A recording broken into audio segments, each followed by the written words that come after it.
Tikulandireni pano pa tiyankhuleni Ambuye. Lero ndi Lachisanu pa 12 May 2023. Mawu athu oyamba akuchokera m'buku la ntchito za atumwi mutu 15 kuyamba ndime ya 22 kulekeza 31.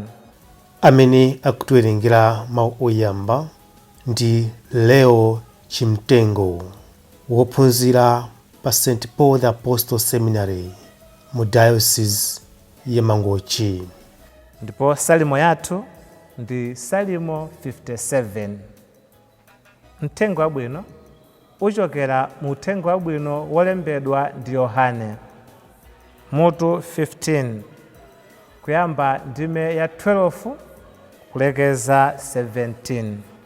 Amene akutiwerengera mthenga wabwino komanso kutigawira mawu ndi Reverend Father Christopher Chatsogola kuchokera ku St. Paul the Apostle Seminary mu Diocese ya Mangochi.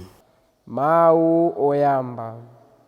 Mawu a m'buku la ntchito za atumwi ntchito 15 ndime ya 22 kulekeza 31.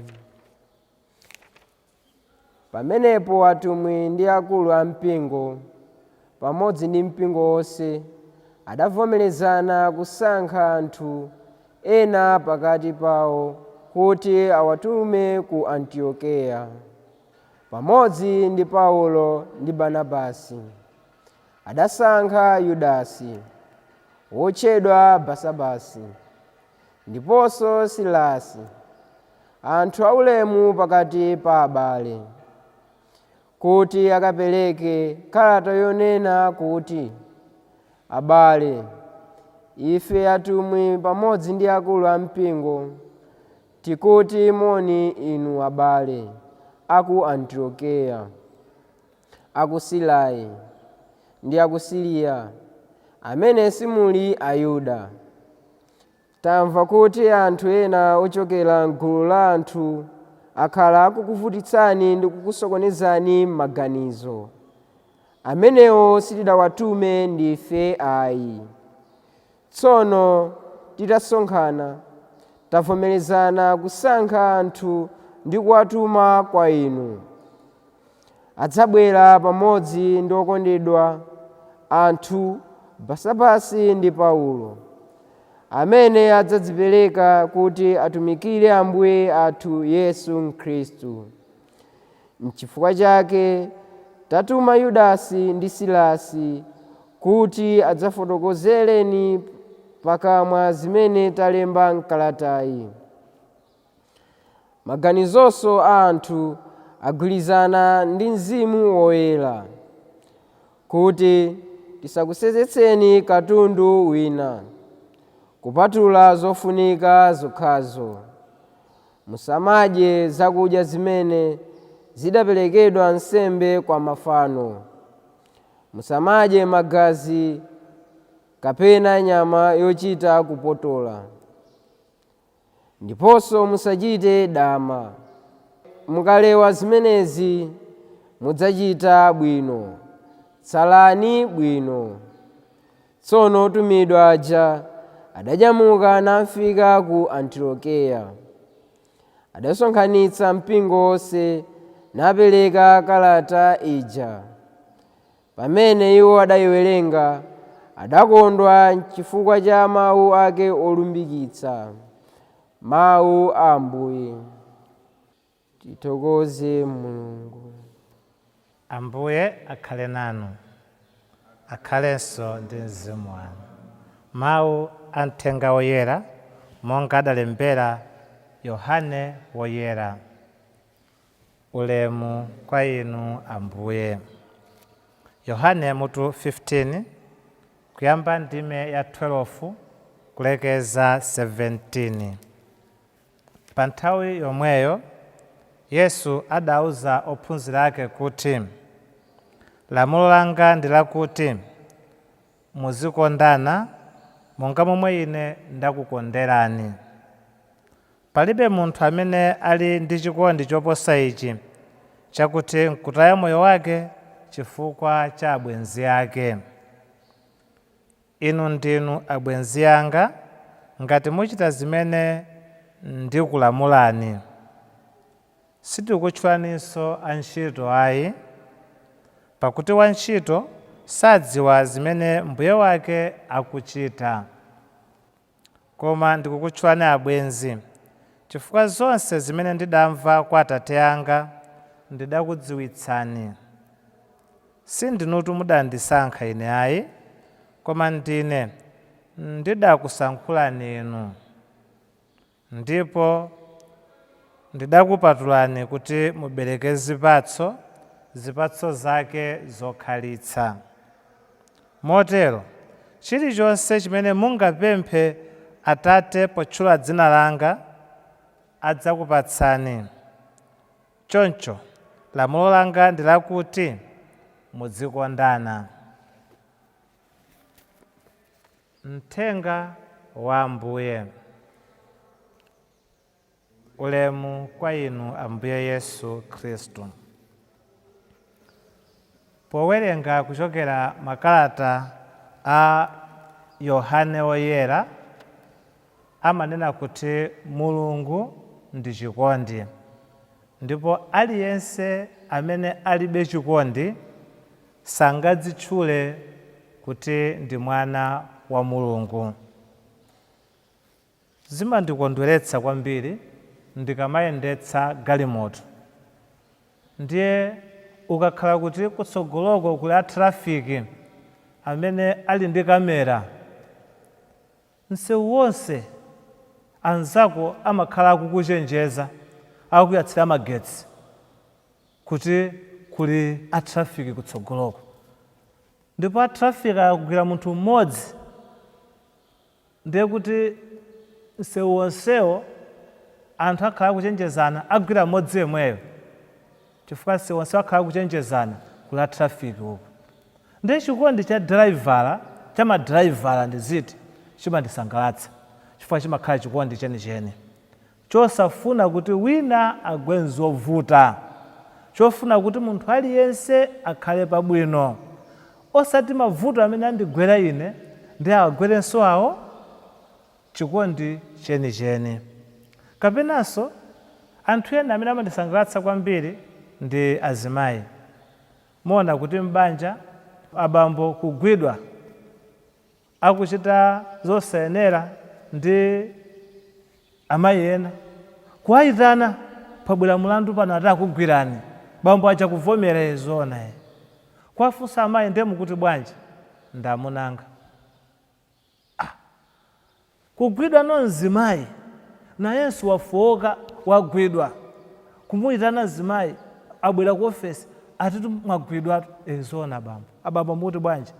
Ameneyo si mkazi wanga, ndamusiya, ndamgwira ndi chigolo, ndamgwira ndi mwamuna wina.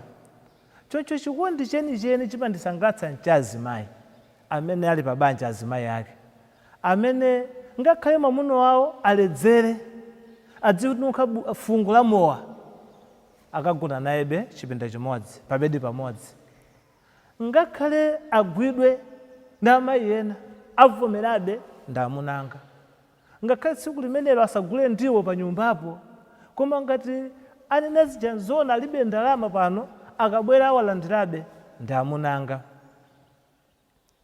Chikondi chenicheni chimene chimasowa mwa azibambo amene mzimayi walephera, wafoka, zachitika kuti avomere kuti ndi mkazi wangabe, sizingachitika. Ndiye kuti chikondi chake si chikondi chenicheni. Lero Ambuye Yesu akutilamula, osati kutipempha, akutilamula kuti lamulo langa ndi lakuti muzikondana momwe ine ndakukonderani. Ndipo nkutheka popitiriza lamulo limeneli adatiwuzanso kuti muzikonda Mulungu ndi mtima wanu wonse, ndi nzeru zanu zonse, ndi zinthu zanu zonse. Kenaka muzikonda mnzanu monga momwe muzikondera inu nomwe. Chikondi chimenechi chimene chimaoneka mwa amayi amene avomera munyengo zonse za moyo wawo kuti awa ndi amunanga, kapena driver amene achenjeza aliyense sewu umenewo kuti kula traffic mukupita akugwirani. Ndi chikondi chimene Mulungu akufuna chikhale pakati pathu, chikondi chenicheni ndipo chikondi choona. Ndi chikondi chomwechi chimene anationetsa Ambuye Yesu kuti iye potikonda sadawerengere kuti tagwa kangati, tachimwa kangati, atigwira kangati. Chimene Mulungu adangowerengera nchakuti atipulumutse ndife ana a Mulungu. Ndi chikondi chenicheni chikuonekera pakuti aliyense ndi mwana wa Mulungu. Mkati mwa kufoka akukhalabe mkati mwana wa Mulungu, mkati mwa kuchita bwino akukhala mwana wa Mulungu.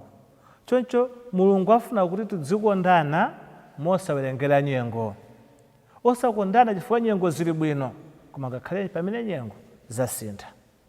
Chikondi chenicheni choona. Ndipo ana kuti mukachita zimenezi, mukamakondana moona na mubereka zipatso zabwino ndi zokhalitsa, pemphani chilichonse kwa Atate anu akumwamba adzakupatsani. Nkutheka nthawi zina tikumagwada miyendo kusupuka, kukwera mapiri thupi kuwonda, kupemphera mmene tingapempherere koma zinthu osayenda.